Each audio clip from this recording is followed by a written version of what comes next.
Former employees of the Florida Department of Environmental Protection say the term climate change is banned in reports and presentations.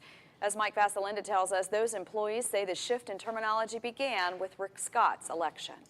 Rick Scott made national news with this statement after being asked about climate change. I'm not a scientist.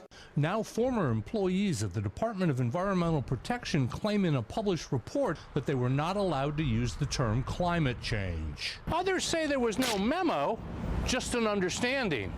Craig Diamond worked for the Department of Community Affairs.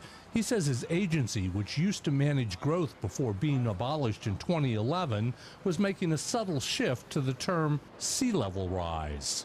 To the extent that not using the phrase climate change pulled the rug out from under a program, I don't see that as looming large, but it takes away from the credibility a little bit. People say, well, why are you doing this? Well, we can't really tell you, but we're responding to something that's out there.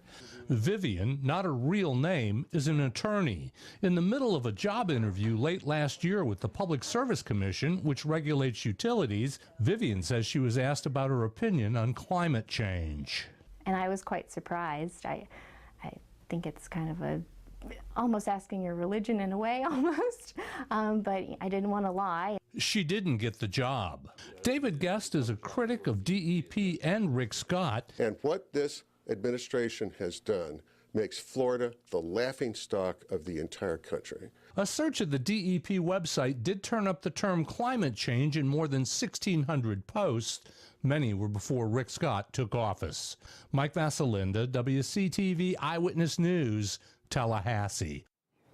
Both the governor's office and DEP returned our calls this afternoon and say the allegations that the phrase climate change has been banned are simply not true.